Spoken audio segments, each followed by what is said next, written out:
So it's a wonderful thing that you're here banging around. It's a wonderful thing that you're sifting through contrast. You intended to do that. You said, from your non-physical vantage point, I will send a part of my consciousness into a physical environment, and I will sift and come to new conclusions all day, every day. And when a new desire is born within me, I prefer that, I prefer that, I prefer that. Even if you are one-celled organism, when you prefer, you emanate that rocket, and the source energy, counterpart, soul, source, spirit, God of you becomes the vibrational equivalent of that and holds forevermore until you amend it further through life, that vibrational place marker for you to catch up to. In other words, like a beaming signal, a guiding light, so that you can feel your way into alignment. So when you're rude, you're out of alignment. Even if you're just being rude back, you're still out of alignment. When you're rude, you're out of alignment because the source within you never is. When you aren't loving, you're out of alignment because the source within you always is. So then humans say, oh, Abraham, give me a break. Esther said it many, many times. You got to be kidding, Abraham. You're going to stand there in your cloud and you're going to love that behavior? And we say, we didn't say that we would love that behavior. We would say we focus only in a way that allows us to radiate love. Because we know that in every behavior, there's another side of the bounce. We know that when a kid in high school is bullied and 3 or 4 bigger guys put his head in the toilet in the locker room, we know that both the one being drowned in the toilet and the ones doing the drowning are out of their vortex. And we know that in all of that behavior, whether you are the victim or the victimizer, that you are launching rockets of desire, because no one becomes a victimizer who isn't standing in a place of vulnerability for which they are trying to compensate with this arrogant behavior. In other words, the one putting the head in the toilet is hurting as bad as the one whose head is being put in the toilet. They are all out of whack. They are all out of sync with the source within them, and they are all launching rockets of desire, and every single one of them became more because of the experience. So the question isn't, should there be bullies? Of course there shouldn't be, but shouldn't anything be allowed in this universe of contrast if you are to choose? Doesn't there have to be something in order to understand what you are really wanting? So the question isn't, should there be bullies, or is there a victim, or is there a victimizer? The question that we want to bring to your mind is, in that experience, was there expansion? And the answer is yes, on the part of everyone who participated in the co-creation. And by the way, no one participates in anything that they're not a vibrational match to. So everybody launched rockets in that. The bullies launched rockets. They want to feel more secure. The one being bullied launched rockets, wants to feel more secure. And the inner being, source, spirit, God, of everyone involved in that became more for the experience. More loving, more confident, more secure, more well-being. However, the potential for the gap widened, because every experience that causes who you really are to expand leaves you potentially further from who you really are.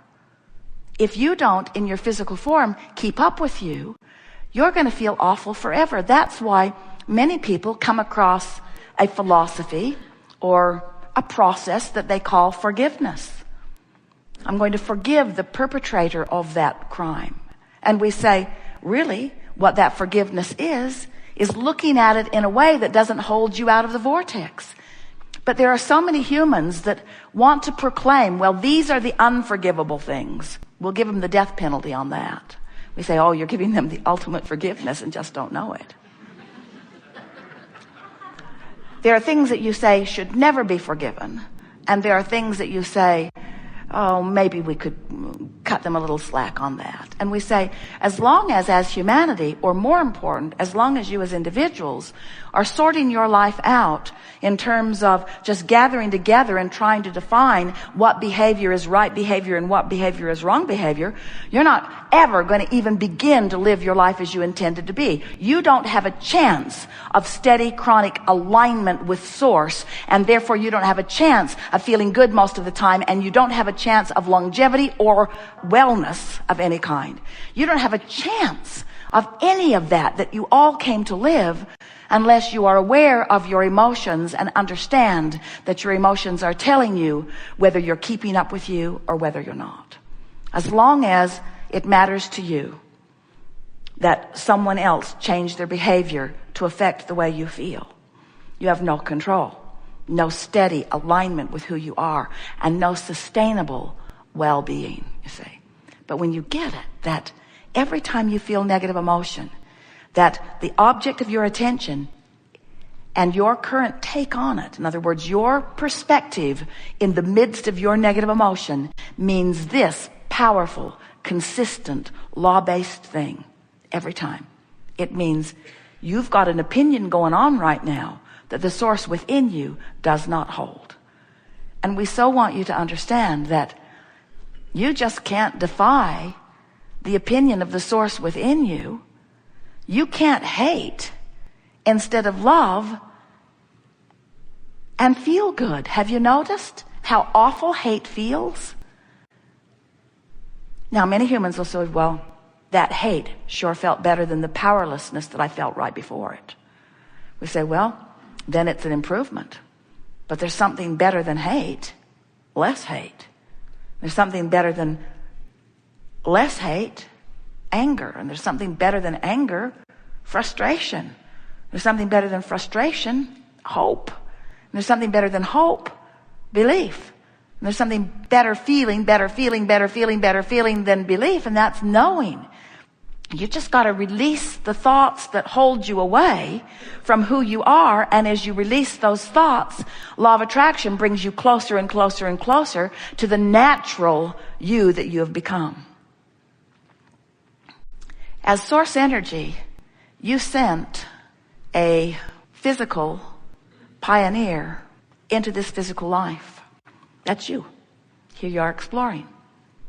And here in this physical life, you're sending pioneers forward into your expansion, and the larger part of you is taking it immediately.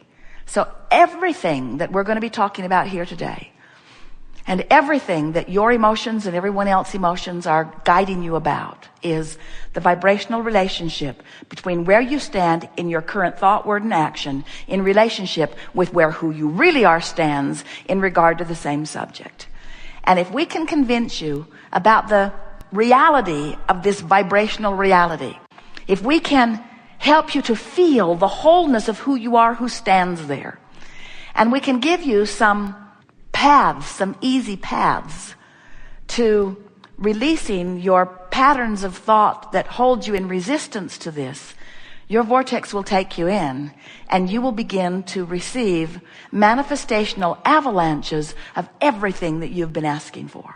Because there is only one thing that is keeping you from the money you want and deserve and have already created, that is in your now reality, real time, present tense. From the relationships that you've already created that exists in your now reality, in this vortex of creation in present tense. The only thing that's keeping you from the bodily conditions that you seek, that you've already created, that are waiting for you in your now reality, are thoughts and patterns, chronic thoughts and expectations that you've picked up along your physical trail, that every time you think them, they feel awful as you think them, but you have come to endure the negative feeling that comes with thoughts like, well, we all decline with age, or sickness is just a part of our experience, or that's all I can expect at this age of life. There are so many bogus, ridiculous thoughts that you've picked up along your physical trail, not understanding the power to create that you possess, but instead observing people who are mostly resistant, watching them decline because they are resistant, but assigning their declining to their age instead of to their resistance. And then you being resistant as you observe them, so you doing it too. In other words, we sort of kind of get why it's easier to say something unwanted that's happening to me is out of my control. But when you get on the other side of that, when you figure out that nothing is out of your control, that you have the power to focus your mind based upon how the thought feels, how the thought feels, how the thought feels, how the thought feels, until you have practiced yourself chronically into your vortex. We watch you. You try so hard. We've written book after book and given you process after process, and we see you trying. Oh, Abraham, give us another process, and I promise I will do it until I hate it, and you too. I will do this process. I will do it. But we want you to understand, you can't buck your own current. In other words, there are things that you try from outside the vortex that just make it worse. Have you noticed?